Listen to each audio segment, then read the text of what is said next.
So visualize this for a second. Just like me, you love your cozy base building games, your cozy factory games, just like this one, Little Rocket Lab, but you always hit the same wall. You spend hours making that perfect little starting base in the perfect location, or what you think is the perfect location. Clean, tidy, everything lined up beautifully, and then boom, you realize a little bit further down the line that you've got to tear it all down and rebuild it properly. Or maybe you just push deeper into the game and suddenly notice things you really wish you knew earlier. Things that would have saved you hours of grinding, rebuilding, and running around like a lost Pico. So in this video, I'm going to save you all of that time and heartache. These are the things I wish I knew when I first started playing Little Rocket Lab. So first one on my list is don't waste too much time decorating or making your starting factory, especially in the starting area, neat and tidy and just how you want it to be, because trust me, later on you will realize that you need to demolish it later and move your area. This area is basically just a tutorial space, so don't worry about it too much. My recommendation is to start your real setup in the area just to the left hand side of the lab instead, and just trust me, you will thank me later on. So next one on the list is to prioritize tier 1 and tier 2 upgrades before your story crests. Now yes, this is a very story driven game as well as a factory building game, and I know it's easy to get roped into the storyline and hooked real easily, but trust me on this one, what you want to do when you first start is focus on completing your tier 1 and tier 2 upgrades at the university before you start going through the story. Trust me, once you get all this set up, it'll be so much smoother, faster, and it'll be less of a headache. Next on the list is to fix Pico as soon as possible. So get Pico repaired early. Try and do this as early as you can, as well as doing the tier 1 and tier 2 upgrades. It may not seem worth it at the start, but trust me, as you get a little bit later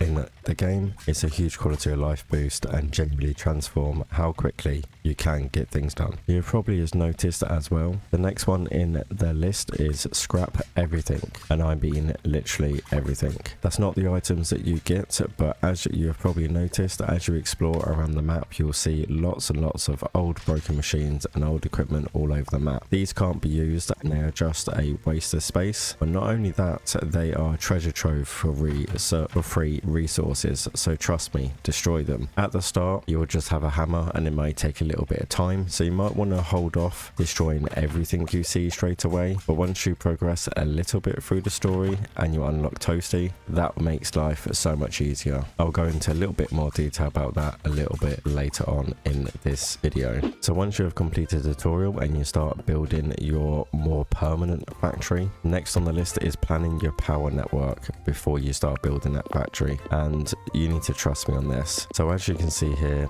the turbines and the power poles have a sort of area of effect, as you can see highlighted here. Now you want to obviously position these power poles to cover as much area as you can, and I would always go for placing your power poles down first before you start planning where all your equipment is going, because that will save you a lot of time later on with messy spaghetti belts and machines not being in line and looking neat and tidy. So next one on the list is all about Leo. Now Leo is your best friend, and it's not just for petting and playing catch with, it's also really handy in helping you find people. So if you're stuck on a quest or you're trying to track someone down, what you can do is you can open the menu by pressing escape, going into your little friendship tab here on the love heart. Now one thing just quickly to bear in mind is people will only appear on here if you have already met them, so do try and spend a little bit of time at the start finding everyone in the town. This will just make this bit a little bit easier. But a little bit later on, if you need to help locate NPCs and stuff like that, you can click on any particular NPC that you're trying to find, and you can press this button here, and basically Leo will take you to where that person is on the map, which makes completing quests, building relationships so much easier. So next one we're going to have a look at is a little bit of handy information about the map. So the map is really handy to use. Not only does it show you where your quests can be located, or it will give you a hint on the location to complete them quests or what you're looking for, but it can also tell you when you have an ore node empty. So if you are, say for instance, at the university and you're nowhere near your factory and you happen to open your map, you'll probably see an exclamation mark just like this one, and this one will tell you that that ore node is is empty. So if we just head back over to here, you can see that yes, this ore node is empty. So this is just a handy way of keeping an eye on how your ore nodes are doing when you are away from your factory. So another really cool little tip, which is a nice quality of life, which took me a while to figure out, and once I figured it out, it saved me so much time and just made things so much easier. So if you are a little bit fed up scrolling through your hotbars to try and find the equipment or the placeable item that you want, there is a quicker way to do it. So if you want to place down a power pole, for instance, I can hover over it, and then if I press Q on my keyboard, it will instantly switch to that item in your hotbar and inventory. This works on pretty much every item. And then if for whatever reason you haven't got that item in your inventory, the heads up display will also tell you that it's not available in your inventory as well. So that's even better. But yeah, just a small little tip, but trust me, once you get used to it, you'll never go back. So as mentioned before, going back to the map, if you're lost on a quest, look for the little sort of hand pointing. That will kind of point you in the right direction of where that quest is, whether it's how to complete the quest, whether it's a little tip, or where to find some more hints and information on completing that quest. And lastly but not leastly, a little bit down the storyline, you will unlock Toasty.